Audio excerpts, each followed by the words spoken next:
So hi mga bay, kumusta kayong lahat mga bay?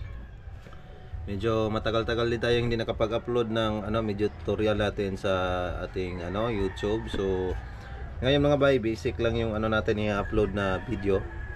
I-share ko lang sa inyo kung paano natin maiwasan yung ganito, no? Kasi yung aking pala mga bay, yung cap ng aking oil ay medyo na siya, nagkaroon na siya ng damage dito. So meron tayong in order sa online. Ito yung ipapalit natin, hing na bolt. Pero okay na to mga bay. So pwede to sa Honda, Yamaha, NMAX. Mura lang to mga bay, nasa mga 200. Kasi kailangan natin siyang palitan kasi nung nag-change oil ako, nahihirapan akong tanggalin tong niya, takip. Dahil sa na siya, parang papunta na sa pagka tanggal, no? So ganyan, no? Tatanggalin natin siya at saka papalitan natin ng ito bago. At saka nung nag-change oil pala ako nito mga bay, hindi ko na siya masyadong hinigpitan kasi na talaga, parang bibigay na yung kanyang cap. So pag natanggal tong bahaging ito, mahirapan na tayo sa pag yan. So kailangan na natin siyang hanapan ng paraan para matanggal. So kaya siya pliers lang yung gamitin natin dito. So yan. Ito yung ating ipapalit. So madali lang to mga bay. So kapag ka na yung motor nyo na medyo na siya, may crack na yung kanyang ito, kasi may crack na. So kailangan na talaga siyang palitan para hindi na lalaki pa yung yung gastos natin, kasi kailangan natin itong ito yung crack. Ito yung ibig kong sabihin mga bay.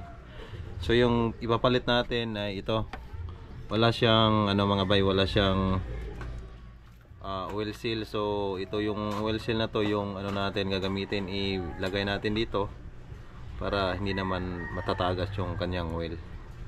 So lagay muna natin. So ayan mga bay, ito yung ipapalit natin. Tinanggal lang natin yung kanyang oil seal dito mga bay, dito sa kanyang stock. So yung kakaiba lang nilang dalawa mga bay ay itong na to, itong oil cap na to ay plastic. Ito is to, tanso. Tanso ba or bakal pala, yun sa Tagalog, no? Bakal to. At saka ito is ma-identify natin kung gaano naka yung natin level ng ating oil. Ito wala pero okay na to, goods na to mga bay.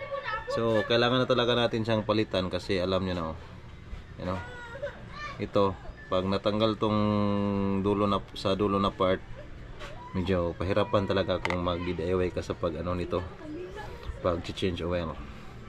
So ito lang mga bay, wala siyang ibalik natin. Ayan. So fit na fit talaga siya, okay na goods. Ayan. Ayan. Then yung gagamitin natin ay 19mm na tools pang higpit. Ayan. So ayan lang mga bay, no?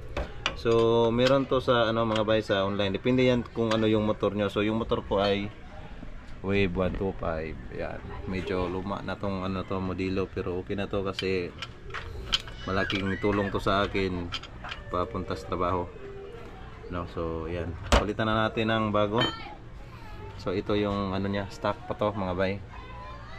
So hanggang doon lang yung natin mga bay, yung ating video. So quick video lang tayo kasi upload tayo ng mataas na video sa susunod.